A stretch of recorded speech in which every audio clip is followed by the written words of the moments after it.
Welcome back to the what the hell is this? Audible Angle. Blue 32, what? Calling Audible from time to time. Forgot what it even was. Reminder though, look at this. I think I'm pointing at it. At least it is on my screen. It's over there for you. Yeah. Somewhere, we even have a sort of a logo added to the video now, and that is thanks to one of our sponsors, again, Elon Musk. I think I said to Grok, like, give us Midwest sports team logos, and gave it a couple runs of that. I believe that's an angry gopher, an old Brewer logo. We got Timberwolves, Packers, Bucks.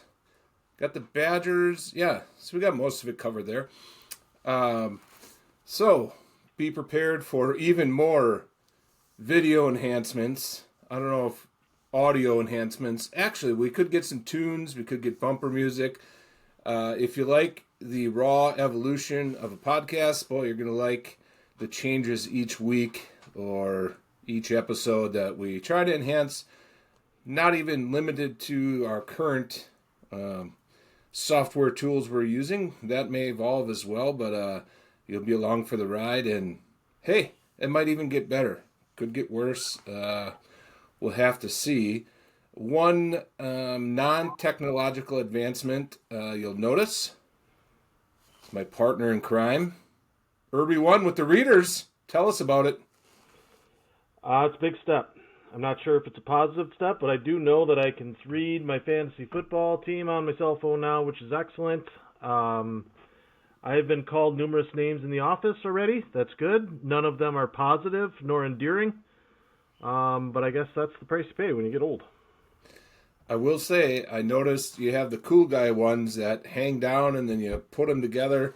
There's a guy at the golf course that has those, a couple guys, and I'm always just like, man, how does it? I mean, I understand it's magnets, but it just seems like it'd fuck up all the time. You look pretty slick with them already. Yeah, trust me, it's been a number of times I've tried it. I've been practicing.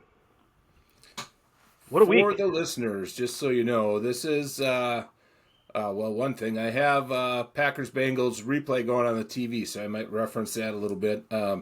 This is being recorded before the big game 3 of the Brew Crew versus Dodgers NLCS series. You know, I don't know if there's a hell of a lot. I'll give my 1 minute synopsis. You know, game 1, I think we had what we needed from the pitching staff. We just couldn't get runs going soon enough. They had just, you know, we just couldn't hit anything. My whole thing was going to be there's not much to say other than you got to get game 3, and all we can do is really play better. You can't even break it down. It's you have to win game 3. It in a small way could flip pressure back on the Dodgers a little bit because then they get into the game of, well, you know, if we don't win game 4, then we lost home field advantage back to the Brewers. You know, is there anything on the horizon in game 3 or even game 4 lineup or pitching wise? I mean, sure, game 2 was a fun start, and then that was about it. Give us a little hope and anything more you have on the Brew Crew. I'm going to echo the importance that you gave Dilly on Game 3 tonight. I don't think it's a say-all, end-all, but I will tell you it's an interesting kind of look back at the 5-game series that we just played with the Cubbies. We felt a lot of pressure, we being Cubs Brewer fans, in Game 3. I felt pressure. I don't know if you felt pressure, and they went and took it to us. Now, we're in the opposite position that the Cubs were. I mean, the Cubs were going home, we were going away. But we were up 2-0 and in the driver's seat, and they came back and basically were kind of handled us. Now, I think who's going to, at the end of the day, it's no time for panic because the Brewers ran into 2 buzzsaws on the mound. I mean, we basically saw pitching efforts that were not seen since the mid-'80s from both guys. And I'll tell you, in Game 1, that dude was just dealing whatever he wanted to, and then we go and they turn around and throw a complete game on us, which hasn't been done since the early 80s either. So, I mean, these are all-time stats. Are the Brewers, did they stay to their blueprint? I would answer the question is absolutely not. But is that more about the Dodgers pitching than it was our hitting? I think so. When you're constantly behind 0-1 in a count, you're going to have to be aggressive. And I don't know if that home run in Game 2 helped us on the top of the order. The Brewers seemed to be swinging for the fences, which got us out of our blueprint. But I do echo your sentiments. It's a must-win tonight. I am a little concerned about the Aaron Ashby start, but I would guess we're going to see Ashby, then a little bit of probably a big dose of the Miz again, and what got us successful in Game 5 against the Cubs. I would guess maybe Jose Quintana kind of bridges that, depending on how long Ashby goes, but I would guess Ashby goes an inning. Yeah, my one comment on what you said there, as as Brewer fan, I kind of felt like I didn't feel pressure in Game 3 against the Cubs as a fan, but since we lost that, when it got to Game 4, again, it's a 5-game series, it's totally different, but it's like all you're thinking is we do not want to go back, like wrap this up. You don't want to go back and play a final game at all when you're up 2-0. So, that's the light at the end of the tunnel, or hopefully not quite the end because we got another series left, hopefully. But the light in the tunnel is that maybe you can give that back to the Dodgers a little bit. Give them a little pressure. Hey, now we're heading, we're going back to Milwaukee if we lose Game 4, and, with home field advantage back then, maybe they get a little squirrely, or, whatever it takes. Maybe they get lax, maybe they get squirrely, maybe they go with, get too conservative with the pitching staff, thinking, well, we're ahead, ahead in games, let's, stretch out our arms a little bit. We'll see how it goes. One quick note before we transition, there is a fly buzzing around in here, and that is not part of our video enhancements. So if you see me, it's a little reactionary. I've been resisting so far, but I might just do a full knock everything off the desk. Just talk through it, Urbs. We'll recover if that happens. I hope we have there. I'm really anticipating some verbiage too. I need or something, or get the fuck out. An audible. Yes. Audible. There's more than one meaning to that word. Yeah. An audible reaction. Looking at the lineup tonight, Dilly, pretty status quo. Jake Bauers gets himself back in the 8-hole, playing in left field. I do like Jake Bauers, man. The kid makes contact, and he's always a chance to go over the park. But I don't see us having any chance if we don't have base runners tonight. If we don't have base runners, and if we're not making the game messy, making it kind of panic time, I don't see the Brewers getting much past Game 4. To be honest, I would be shocked if we get swept in this. But I will tell you, don't be surprised if we don't see Ohtani on the mound. If Glasnow goes and pitches well tonight, we will see Snell in Game 4 to close this thing out. I would doubt you even get to Ohtani. No reason to really throw him.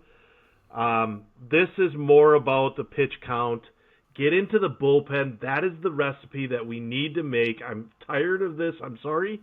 This is a little bit of emotion coming out here, but this is fucking bullshit. We got here for a 162. We got here for a reason. Let's not stray away from that. We've got to see our manager get better, manage to what made us successful. I don't see a lot of panic from the Brewers. Listened to a lot of interviews from everyone, and there's not a lot of panic in them. That tells me there's a quiet confidence that they know they can still do it, so there isn't anything on the heels. But let's put the proof in the pudding, man, and see what we can get here at 5:08 tonight. We've got, 2.5 hours. Let's get after it, man. Fire up. Yeah, when you mentioned the lineups, it reminded me to look at the phone and verify the start time. And, hey, little shout-out to the MLB for getting this scheduled. And not saying that I'm going to be wildly interested in Pittsburgh and the Bengals, but hey, it's NFL. I think NASCAR, baseball playoffs, everybody should just take their medicine and say, hey, let's not have games start or races start or soccer matches start at noon on Sundays or on Monday nights. And thankful that the MLB is going to afford us the opportunity to watch the entire game and not have to worry too much about monitoring our fantasy football results and our old friend Aaron Rodgers. Yeah, I mean that's a decent game tonight. It's the Steelers. Bungles. Bungles. What upset alert? Let me tell you first. Tonight is the Bungles. I'm putting 200 on the Bungles. Whoa! Yeah, baby. It is upset central tonight. I'm not kidding. Side note, I wanted. That's just a quick. We don't usually have a betting corner, but that was Urban Betting Corner on the Audible Angle. SVDP. What is it? That is St. Vincent de Paul. It is my daughter's former school, and I'm trying to look good, broadcast good. I have a navy blue shirt, so I grabbed the nearest navy blue hat. So there's no subliminal message there. I am trying to, I think our first episode, or maybe when we're on Jim Goes Personal, I had my Waggle pig hat on, which is a hat I love. But I thought if I wore that too much on here, like, is that a message? Is he promoting bacon? Is he a big barbecue or slow cooker guy, which I'm not? So I didn't want to send out any unpurposeful messages. So the message is changing up the hats, trying to not look like a total fucking imbecile. 100% thought that was a wrestler. Like DDP? Yes, sir. Yes, sir. From the WCW? I did a little quick Google while we were talking, and I was like, what? Wrestling SVDP. Yep, nope, that's not it, but I got to ask. So. Yeah. Swing and miss. Top of the order. Yes, sir. One other thing. We did, I wouldn't say a lot of feedback yet, because it's, we're building a foundation here. But I don't want to slip all the way into total tangential ranting at all times, but as I looked back at our footage, it did seem a little, maybe we were a little stiff, trying to break down the numbers, and I'm happy to get into a little bit, you know what? I just hate the fucking Vikings. That's okay when we eventually play them and break down a Viking game or whatever. It's okay to have some of that. It's not, they're only averaging 4.3 yards EPOAS, some super statistic that I just read, half hour before the show and thought I'd bring up DVOA, even though I don't understand it. So yeah, I don't know what that means. It's the same as SVDP. I don't know what that is either, but now I do. St. Vincent de Paul, I believe that is a thrift shop here in Green Bay, Wisconsin. It is. I often think of that, yes. I think it's a thrift shop everywhere, probably. Probably a front for some CIA operation that we're unaware of, but we can get into MK Ultra another day, probably. Right-hand pitching, left-hand pitching, what do you think is better on the Brewers? Do you think are we a better hitting team against left-hand, right-hand? I just wonder, because Tyler Glasnow throws heat. He throws a ton of heat. I mean, we're going to be looking at 3 digits tonight. Do you have a choice, or does it not matter to you? It doesn't matter to me because as I was looking at the stats, like in-game stats, I just saw late in the game a bunch of 0 for 3s, and the main stat that tries to, turn my emotions or thoughts watching the game around is like, well, these guys, they're not gonna, go. They're not all gonna go 0 for 12 for the whole series, right? Like the math has got to math a little bit. We got to have some 2 for 4, 2 for 3 with a walk or 2 kind of nights in here, because there's a lot of not happening much on the batting stats, and so I just go, very primitive initial stats saying, these guys didn't all bat 150 all year, right? So yeah, I agree. It's got to turn, right? I mean, it's an analytic game. Most games are analytic, but I'll tell you what, they've got their 3rd fucking straight ace that they're throwing. And quite frankly, if I'm going to stand firmly on the rampage, this is bullshit. We got to do something. I do want to see, don't care about the Players Association, get a fucking salary cap in baseball. They need it. It needs to happen. Quite frankly, I'm happy if the Brewers get swept in this because it puts more credence to the salary cap in 2027. It should happen. The owners are right. The teams like Milwaukee don't have a chance. Here's the deal. If a team can do that to you in the first two games, you don't have a chance. It could have been Barry Bonds at plate. Nobody's hitting those two guys. It doesn't matter. Barry Bonds, Jose Canseco, you name it. We're talking like 90s era roided up gentlemen. Like when it happened, they're not hitting the ball when we're throwing like that. To that point, good pitching beats good hitting every single time, 100% of the time, and money buys good pitching. Right now, who do the Brewers fucking have? Freddie Peralta. That's it. That's it. Before we get to the whole point of this episode, which is Packers review / preview,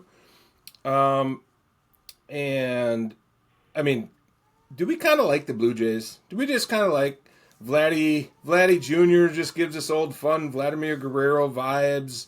We wish they were the Expos instead of the Blue Jays, but it's kind of fun, right?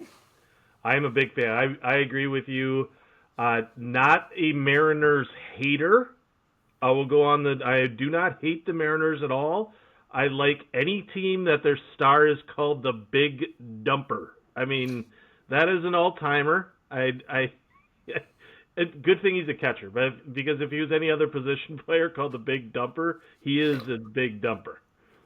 So this is a solid series. The Blue Jays turned it around. Maybe more of the same from our Brewers tonight. On the road, same scenario, higher seed. The blueprint is there. It can be done. The only problem is we've got zero resources and they have all the resources. But maybe we'll be singing a different tune after this game. Hopefully we are. Shit, like we said, it'll be, of course, we're trying to squeeze this in after a work day before the game. So we got a short amount of time here. Should we do some I'll cut that part out. It's obviously 6 a.m. We haven't started working yet. I'll adjust using technology. Nobody will think. Sorry, Scott Johnson. I am working right now. It is 3:48. I am working hard. Scott Johnson's my boss's name. Do you want to throw in a prediction? Yes. Brewers get the bat, law of averages. Woo. I got to predict the Brewers to win. Otherwise, I'm going to watch. Why would I watch? 5-3.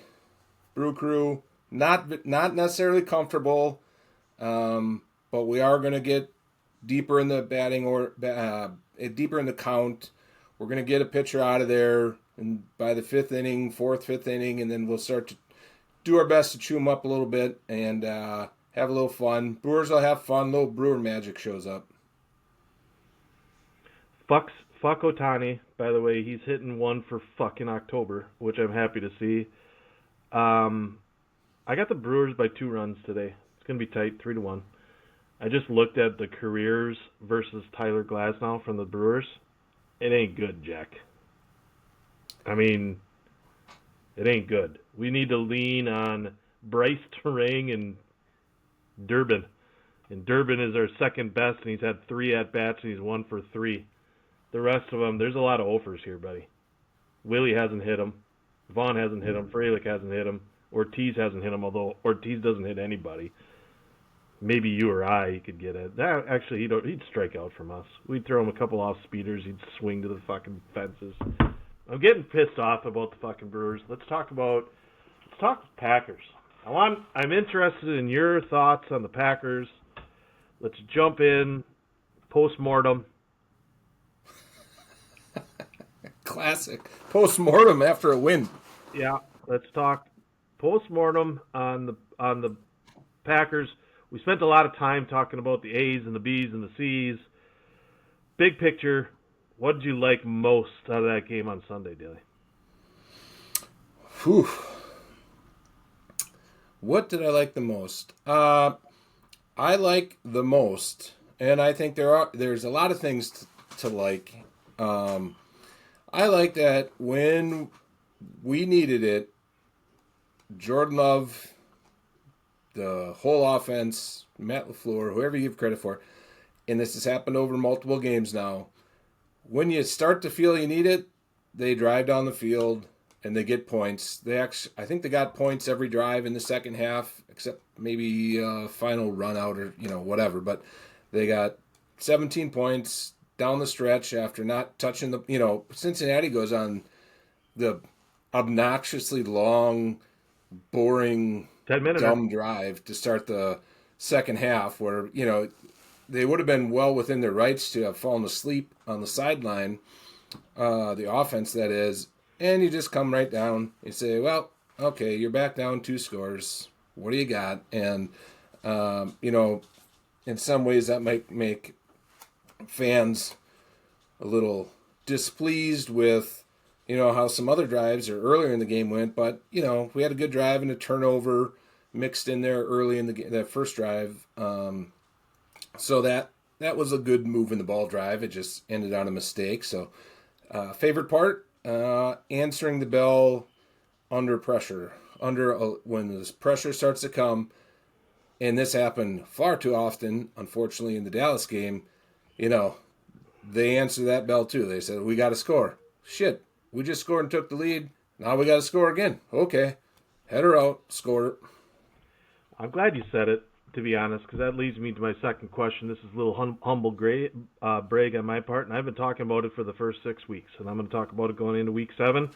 We've had, and this is gaining traction, this is gaining national traction. I read an article on the ESPN, otherwise known as ESPN, and it was on the one, not the deuce, nor the ocho, that there's some growing sentiment that the Packers are one of the few and only teams that have been up 10 points or more and not put away opponents. That's happening every single week, and now the national media, because they're not as astute as, well, yours truly and yourself, who's been on the wavelength since week 3, if you will, that's a concern, and we saw it again.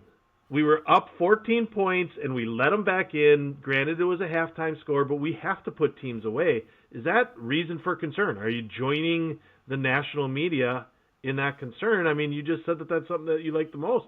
So talk to me. I kind of feel like MSNBC hitting you, Mr. Trump, right back. But what do you say? I'll tell you what. I'm going to stand by it. I am. I could be accused of being an optimist at almost all times, but I am. It's one of those things. At least we had a 2-score lead in every game, which I think the article you're referring to, I think I read it too. We're the only team that's been up 2 scores in every game. So at least we had a 2-score lead. You'd love to put it away. And to be a little cynical about it, just imagine being the Detroit Lions and the only teams you can put away. I mean, you blow out shitty teams, and then under any amount of pressure against a good team, you collapse and you lose.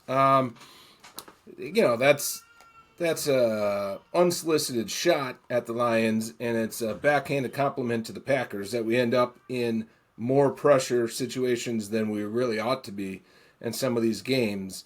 But it's kind of against Detroit and Washington in week 1 and 2. We felt better about it because those are good teams. It was kind of the same thing. Like, maybe we should have put them away. They're good. So we felt kind of good. We kind of maintained, stretch it back out to 9, stretch it to 13, whatever it is. And in some ways, you have to find a little bit of balance. It does look kind of silly to me, actually, that, and without just randomly throwing shade at the Lions, like, who's most likely to pull out a fake punt with like a 17-point lead or a halfback pass or whatever trick play your guy Dan Campbell has come up with? Why do they do that shit when they're up 3 scores or more? That does seem kind of pointless. Now, You have to find the balance where you're not so conservative that you let teams hang around too much, and we are definitely flirting with that. But I don't want to see a halfback pass when we're up 17-3 on whoever the fuck we play this weekend, which suddenly blanked my mind. Some Arizona Cardinals. ne'er to do who? Arizona Cardinals. They're dead. I don't want to be up 3 scores and watch Tucker Kraft throw a bomb to Who's the fucking quarterback for the Elgin Arizona Jenkins. Cardinals? Who's the fucking quarterback for Arizona Cardinals? Quick. I don't know. Jacoby Brissett. Oh, God. Jacoby. He plays for the Colts. You're a liar. He's playing for the Colts. Yep, he's on the Colts. Tom Tupa. He's punting and quarterbacking for the Cardinals this week. My guess would have been more like Warren, I don't know. Kurt Warner? Yeah, Kurt Warner. Well, shit, I'd be a hell of a lot more worried if they wheeled Kurt Warner back out there this week. He could probably still zip it around. Got a little left in him, I'll be honest. I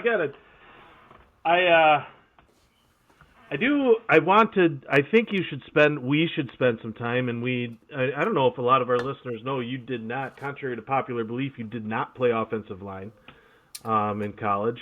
You were a fullback, one of the athletic positions. But I am interested in your take on the offensive line. I think they bounced back. I believe they took a step forward in week 6. That was a topic of our discussion a little bit. You're going into week 6. We needed to see more from that group. A few guys, I think, played above their weight class, if you will. And I want to get your take on that offensive line group. They stayed intact. They started one way and finished that way. That was the number one thing that you want to see as a Packer fan, is that they stayed intact. Now, maybe the newsworthy item is Jordan Morgan, which, again, if you listen, longtime listeners know, because we drove this home, just get Jordan Morgan a position and let him play a little bit. And they put him in for, I think, every drive except one, I believe, at right guard.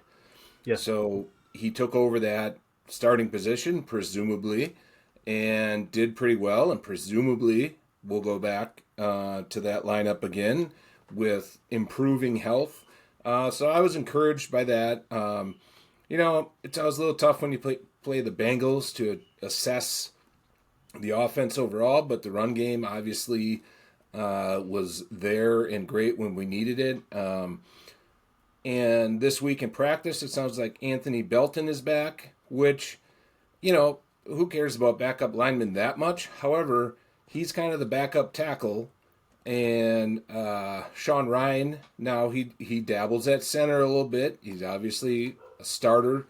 He's been a capable guy at guard. Maybe not the best guy. And then he does seem to kind of have some off games, which linemen are not collectively, the smartest group of gentlemen in the world. It's always kind of a weird thing with linemen. Like, they can just, I've seen it many times on many different firsthand experiences where you're just like, what are these guys thinking today? And then the next day they're fine. They're kind of off. And he's kind of in that category of guy where he throws up a stinker. But in any case, you have guys in a natural position and natural backups. I think we're approaching that now. If we can stay a little healthy, you got 5 starters, you got an interior guy and a tackle guy. I don't know that Belton, we probably still mix and match a little bit if it's left tackle that went down, but at least he's a tackle. We'll maybe a little more time and he can be the swing tackle, but you have guys playing and all you can hope for is continuity, and that you never hear about the 8th offensive lineman again, although that's, what's his name? Number 60, second-year man, coming off injured reserve. I should really write shit down so I don't have these blanks, but we all know who he is, and we hope we don't see him. Yeah, one comment about Belton. You fucking injure your ankle in practice and it takes you fucking 3 weeks to get back. What the fuck's going on? I know you're 330 fucking pounds, but get your head out of your ass and get moving here. It's a fucking ankle. And who's injuring themselves? I believe that the fucking Packers came into the goddamn bye week they came out of the bye week with more injuries than they went into the fucking bye week with, for Christ's sake. I mean, you get Belton saying that he turned his ankle in practice. what the shit's going on over there? And I've got to get your perspective before I get off this. I agree. I think it's a positive, real positive, what we got going on the offensive line. But I've never played a game of competitive football outside of 8th grade. We've already covered that in earlier episodes. But have you? I worry about the drama that we're getting out of Zach Tom. I'll be honest. I played at a high level of athletics. I've never once blacked out in any given time. And he's telling me, answering the question of how did you get through that game, I don't know, I blacked out. I smell a little drama. What's your take? I smell a lot of fucking drama. I mean, I don't know if drama as in could cause, a back and forth the rest of the year. Maybe he thinks he shouldn't have played, but he played and the medical staff told him he was fine and he was trying to, give a little back saying I wasn't that fine or whatever they said they gave me as a painkiller didn't do the trick, I don't know that there's drama there. It is definitely a peculiar answer. And I can't imagine, remembering every play perfectly. So therefore it's hard for me to imagine how dramatic it would be to lose that ability to have perfect recollection. I know they talk about Rodgers with that. They ask him about a play in 2007 and he knows the formation, remembers, he has a perfect visual memory. I think he's going to be all right. I think I would be willing to bet that he was still in pain and, any kind of abdominal, an oblique, that's what it is. But any kind of that injury, I just wonder if it just saps you and you maybe don't realize it over the course of the 2 recovery weeks that it saps a lot of other body strength from you. So maybe it was more fatigue than pain. Like the whole system is just struggling a little bit because you weren't able to, everything attaches to the core. So your legs were a little weak. Everything's a little weak. Your conditioning's a little weak, Maybe they got him. Was that right after the game? Was that post game? Yeah, I don't. Who knows? It's a quote, so I don't know when it was timestamped, to be honest. But I'll be honest, I smell something fucking rank, and that's that fucking comment. We know the media's fake news. I guess before I answered, I should have said I would like to see the entire quote in the context that it was in and all that stuff. That was obviously the headline. I mean, I saw it too. He doesn't remember. I mean, I would be shocked if it really blacked out, but maybe he got to the sideline and was huffing and puffing and just trying to regroup instead of over there with the tablet looking at each play, and his overall game experience could have been greatly affected. Big shout out. I think the MVP of the game is maybe a name that you have not, and you probably will say, well, yeah, I know who that is. That's the long snapper. Ooh. But Lucas Habersick. No, that's the kicker. Yeah. What an ace in the hole there.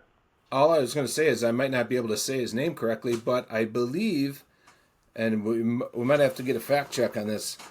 And of course, this is not from my memory. This is something I read somewhere. Thank you to the major Packer media outlets that provide us with some of these tidbits. But I believe he was a college teammate of Ozerich, the long snapper. Oh, really?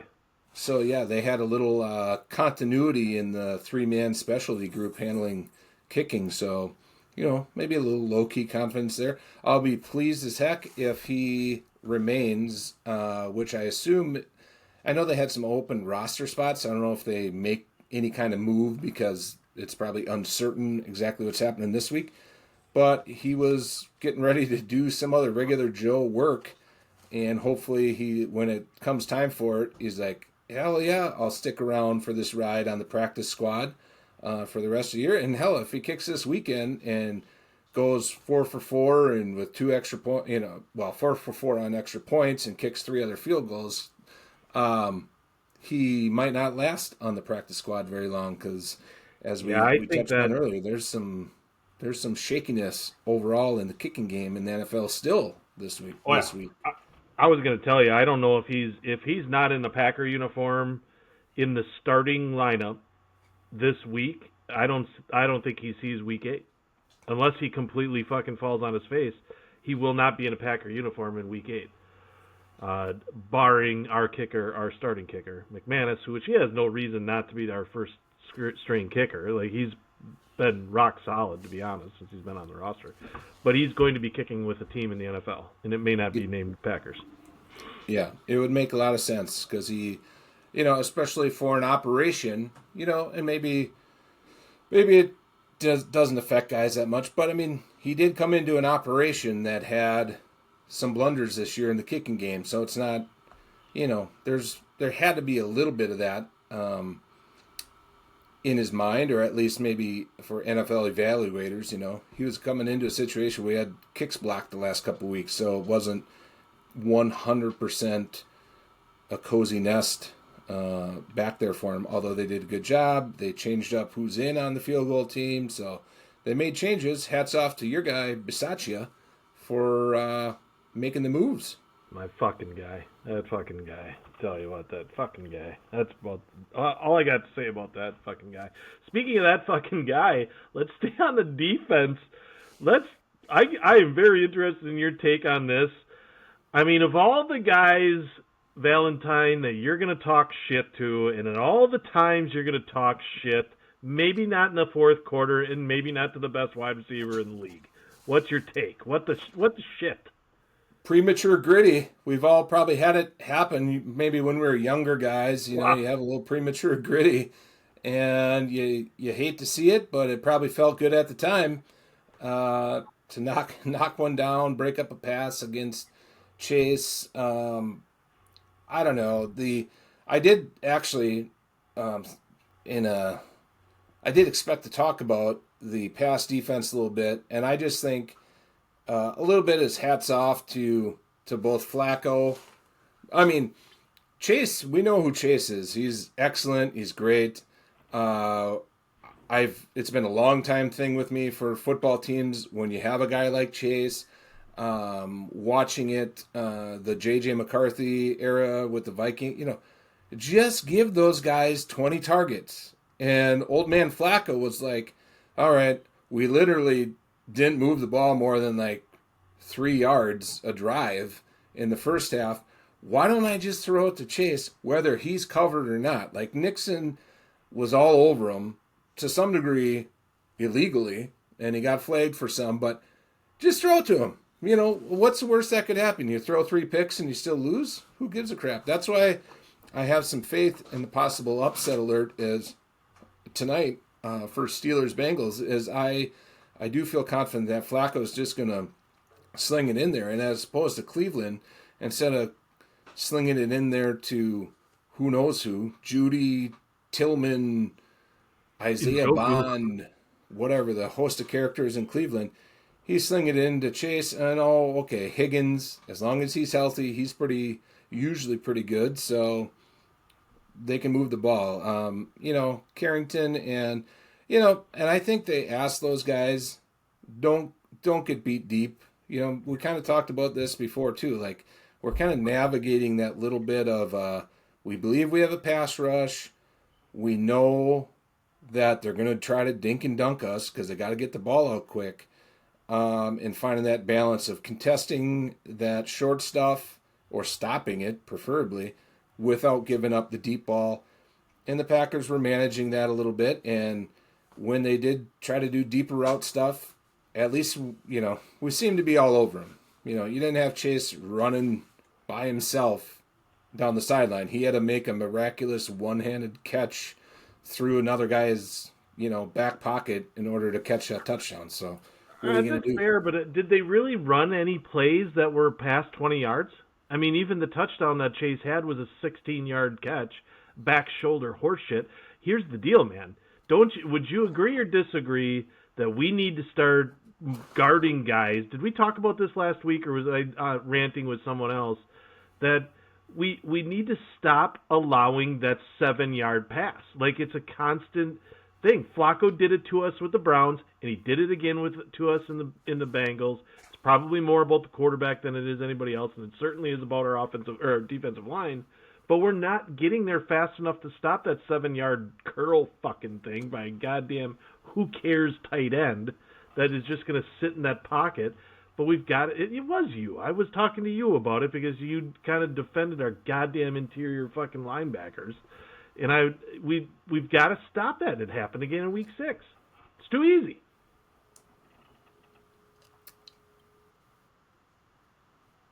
I don't know why you're being I think a little bit of that. What's that? I think a little bit of that. Again, this is getting repetitive here, but I think it's. We'll see if we can unleash a little bit of that aggressiveness or ability with Halfley in the play calling to free, and maybe it's just time and experience to free up guys. You got to let them take some chances underneath and be a little aggressive underneath. And if we do that, if we find the right balance, it's gonna turn the tide on the which we haven't brought up yet, but the lack of turnovers. The lack of turnovers, again, I think, turnovers kind of ebb and flow a lot. It's hard to predict them, but it is a little bit of a, if you force the offense to do dink and dunk, you're going to decrease the chance you have at turnovers unless they make a big mistake. Even on the pass rush, you're not going to swipe the quarterback and get a sack fumble rooski if the guy is getting the ball out in 2.89 seconds. You need to force him. What's that? A lot of that going on. Yeah. And so we have to be, maybe it's a mental block, maybe it's technique, maybe it's play call. We got to free the guys up at the right times to get aggressive underneath. And then maybe we'll get burnt once deep, but we'll be up 3 scores anyway, so we'll let them have it. What's your overall feel, Dilly, on our wide receiving core? I think that should be a focus. I mean, it's not a bad thing. We saw a lot more Golden this week than we've seen in the first 5 weeks. I liked what I saw. I don't know if you have any feelings otherwise. Saw a little less of our tight end group.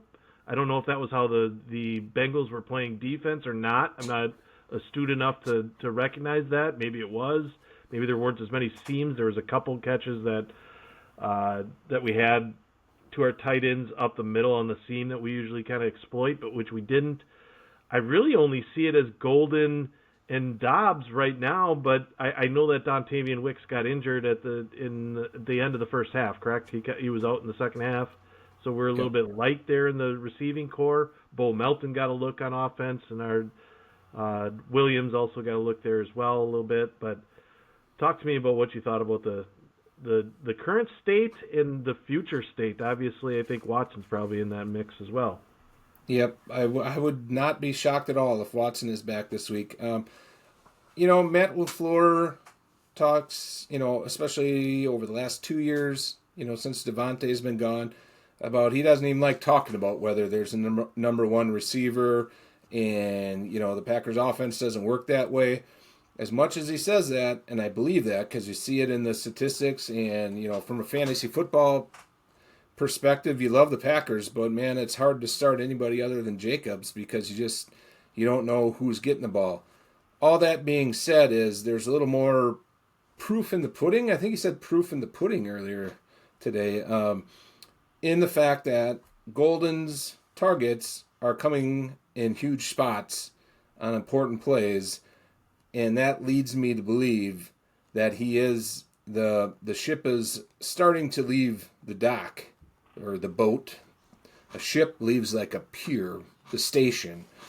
On Golden being the pseudo number one, because when you go to a guy, Dallas, it was a big third down. This week it was a big third down, a big play on the opening drive. When you see a guy do that, and he's sure-handed, and he's getting open, and you build that trust, you might say you don't have a number one, but I think third and long situations are what really tells you who they believe in.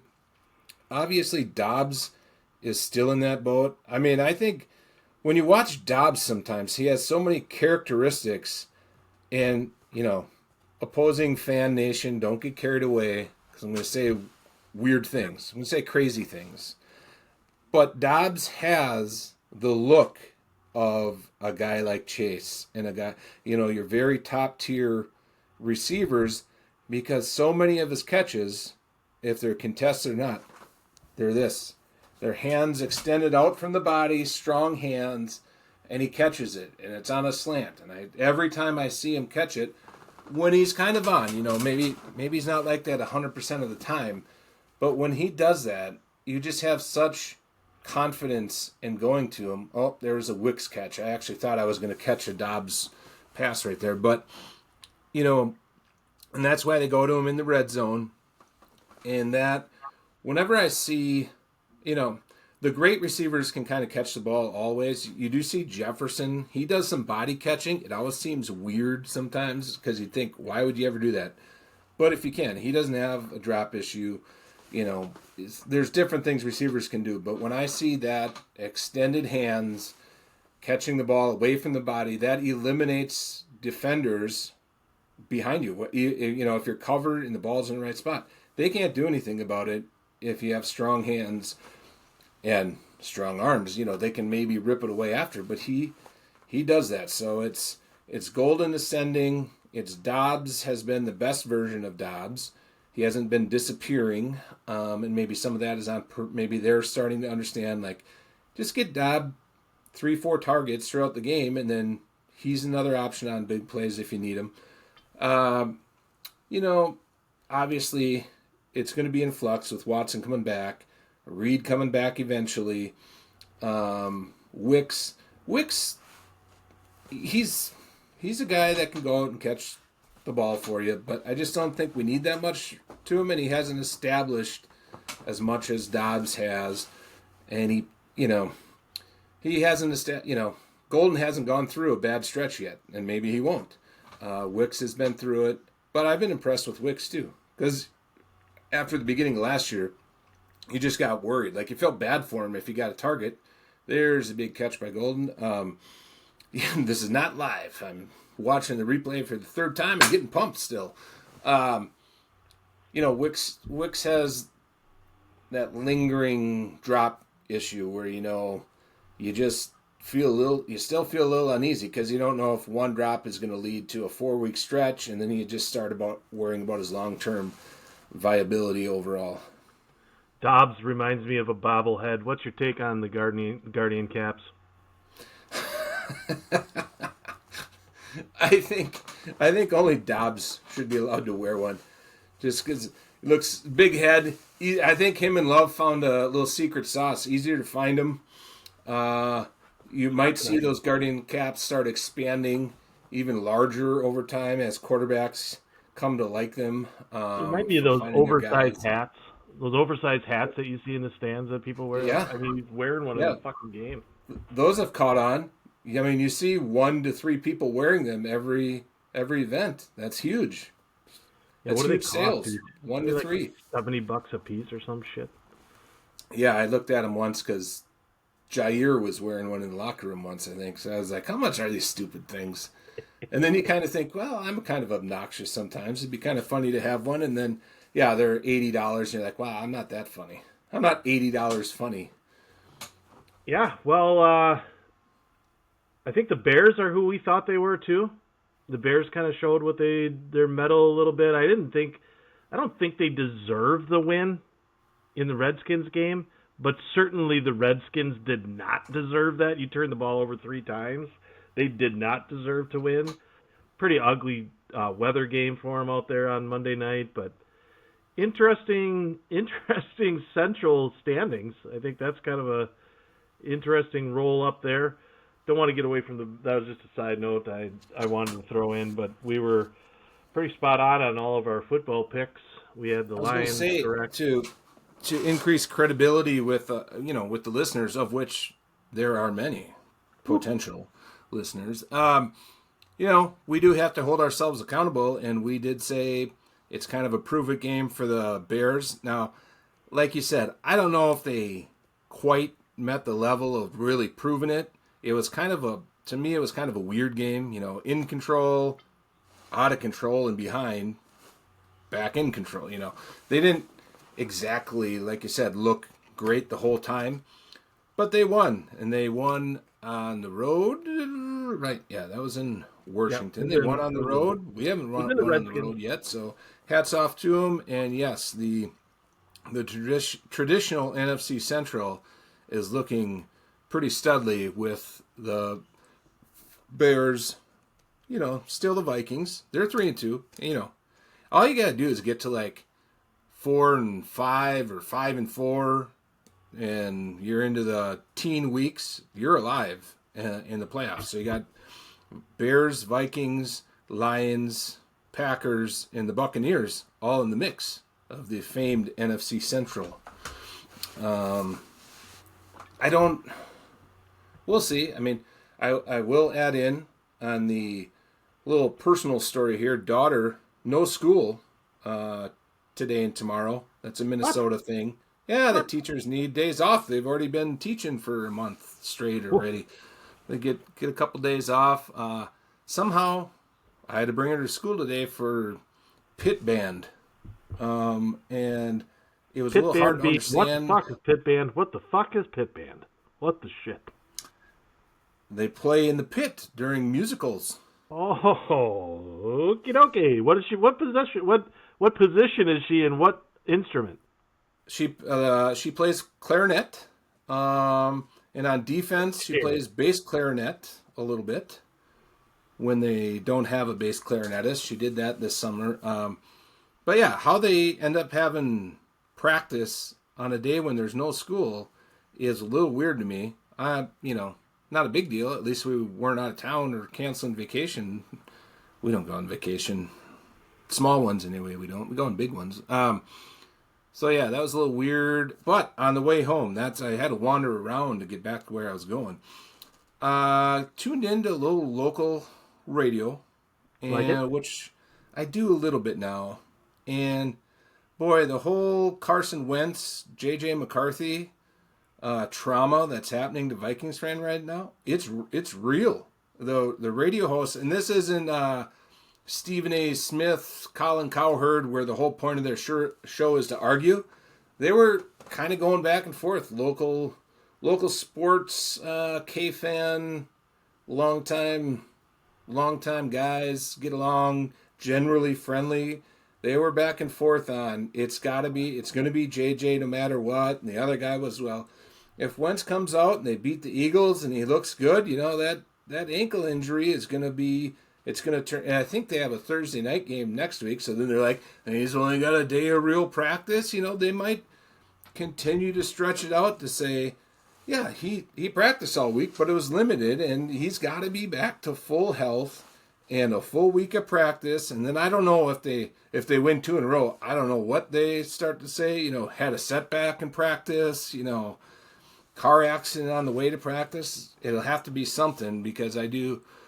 In any case, I like Vikings fans squirming a little bit. Not completely surprising. I think the minute that they moved away from J.J. McCarthy for the injury that never was, the injury between the 6 inches between his ears, I'm telling you, it wasn't an injury. I mean, his ankle's fine. He's been playing golf. I saw pictures on a local publication here in Green Bay. He's been playing golf, playing basketball. It's a fucking bullshit injury. Anyway, they created a problem when you brought in Carson Wentz, and you knew that Carson Wentz was going to play well the minute he went in there, because it's Carson Wentz, right? He never really played bad in Philadelphia. The reason the guy won a Super Bowl, didn't he? Well, Nick Foles took over and won it. He took over late in the year, so he led the team most of the way to a Super Bowl. He got Jeff Hostetler, like Phil Simms there, although Simms was really hurt. That's old Giants 90s, early 90s, I think. The thing is, Wentz hasn't been pure gold, and I think what kind of consternates Vikings fans a little bit more too. Quick shout out here, speaking of Vikings fans, shout out to our friends at Packer Central. They'll have a new episode out on YouTube. We should all go watch that. We're hoping we might have them on as a guest and maybe behind the scenes help us get a little running score. I kind of want to ask how they get the game highlights in there, whether or not it's legal, copyright stuff. Maybe nobody pays attention to that shit, but we'd love to get highlights and actual footage in here. But there's also the Paul Farrington show. I kind of shout this out because I like the shows. Maybe similar content to some degree, but we'd like to steal all the listeners or have them listen to our shit because it's different. It's lowbrow. I think they should dabble. They should dabble in a bunch of local yahoos. Yeah, lowbrow. Get in some lowbrow content. The point is, plumbing it with Irby and Dilly. I just feel like I have to give a shout out, I guess, to where some of my content comes from or some of my perception comes from. Because I'm not out here socially interacting with many Vikings fans. I try to avoid that.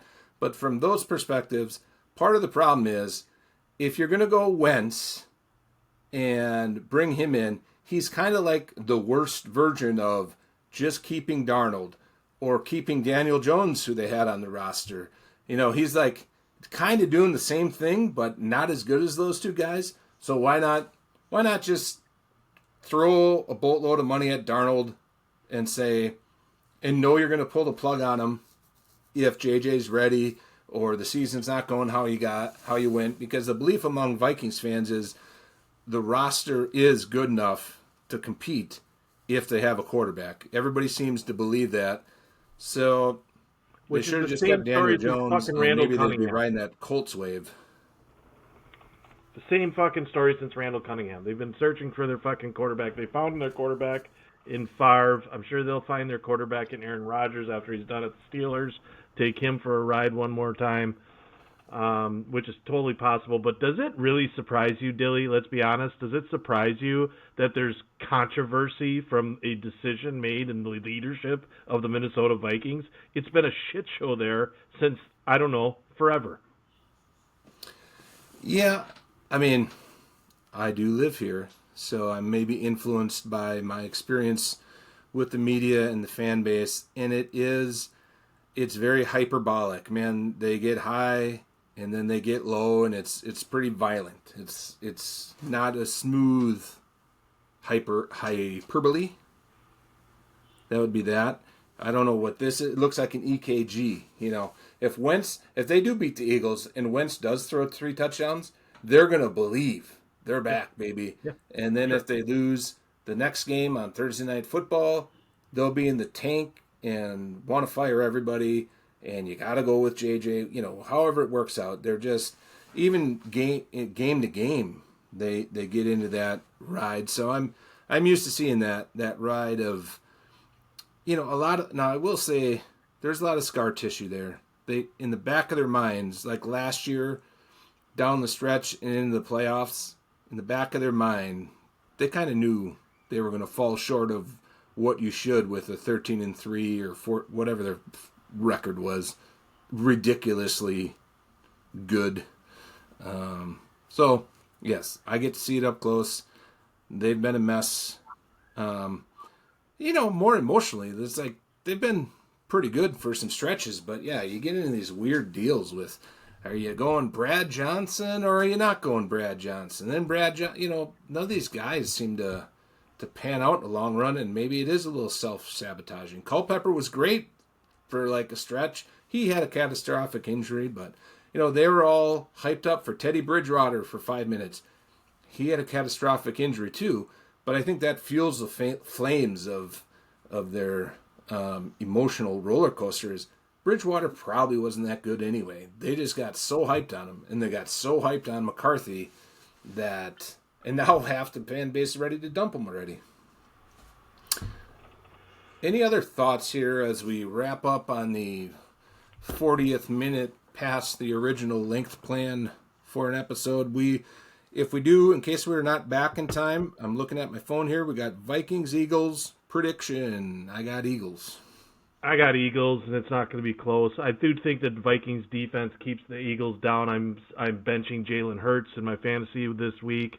In comes Dak. I think that's a smart decision, but I do think that the Eagles win with a couple tush pushes, 21-3. And I will say, if the Vikings, it always depends on how the game goes, how it looks. But if the Eagles stink again, it's over. The Eagles have shown they'll go in the tank, and they might go in the tank if they get beat up too bad by the Vikings. I think the Vikings will lose in a heartbreaker by 10 points, so maybe not that much of a heartbreaker, but, I think the Eagles offense, we're going to go back to saying, yeah, they figured it back out. It's Barkley, it's A.J. Brown, and it's 31-23 or 31-21, something like that. And to be honest, I will do my best to be semi-impartial, but this is going to sound pretty...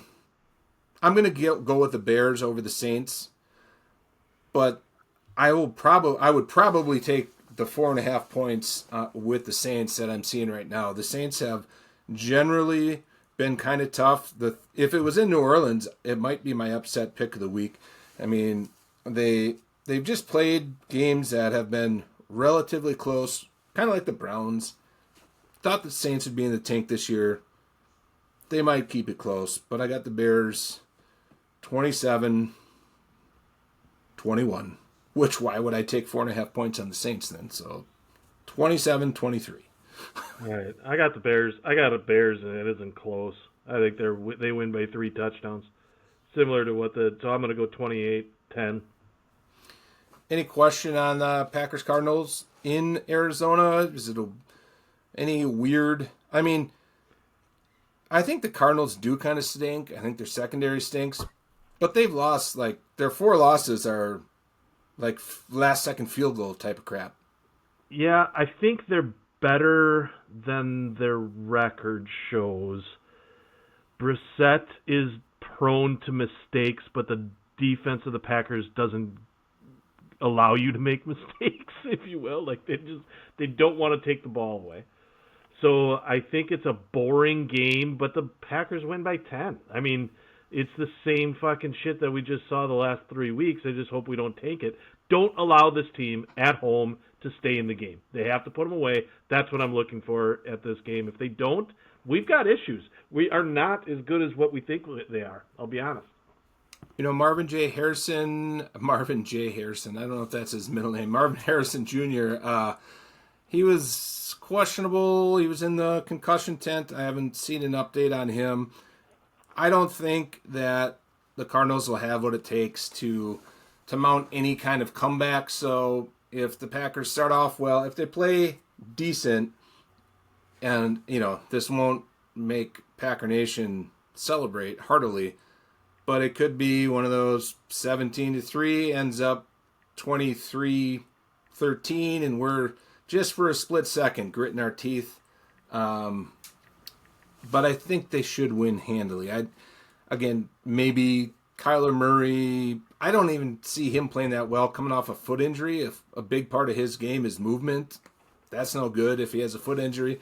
And I don't think Brissett has the ability to, lead a team, maybe with a good defense and a strong running game. Maybe he can win. He can gut out something, but I don't think that's the team the Cardinals have. And they'll have to be pretty fortunate to be in the game long term. Yeah, I agree, man. I just don't think the Packers are better. The Packers are better than what they've shown, but I want them to show week 1 and week 2 to a point more than what we saw in weeks 2, 3, and 5. No, yeah. 2, 3, 4, and 6. Sorry. I know what you mean. We know what you mean. Yeah. Yeah. We got to be more of the first half than the second half currently. Yeah. All right. Are we ready to go cheer on the Brew Crew? Hopefully by the time you're listening to this, and I put some fancy edits on here, the Brew Crew will be on their way to winning. We do have some, we don't want to do heavy teasers, but we are working on, like I said, getting kind of the ins and outs, getting this thing to all the platforms we want to, getting it looking a little better. probably, someday I might even have a cool background here and there. Someday I might not rely on my computer screen light to illuminate or over illuminate my face. But we got some things in the pipeline. We got a big time athletic director potentially in the fold. I don't think we got to name him yet or the program he leads, but that's big. Teaser. It's sweet. It's a sweet situation. Hope you current college athlete in the works. We could just have to get with his manager. That's another one. Vintage T-shirt specialist. Yes, sir. We've gone over values of, old shit in your closet or your garage. That's big time. Listeners have been asking for that. How much money is hidden in your garage? That's a big comment. Don't forget to comment if you like the shit, even if you don't. Even if you just listen for the first time. I think we're supposed to say this all the time. And we're supposed to have a thing that pops up, hit follow, or I don't even know what they are. Subscribe, follow, whatever. Like, or hate. Put hate in the comments and tell us what you'd like to see. If you're like, dude, we can tell you're sweating your balls off. Why do you put on a long sleeve shirt for this stuff? I'll take shirt off. Whatever we got to do to make it happy. And then, like I always say, put it on repeat and just keep listening all through the night. Thanks for tuning in. Go Crew. Go Pack.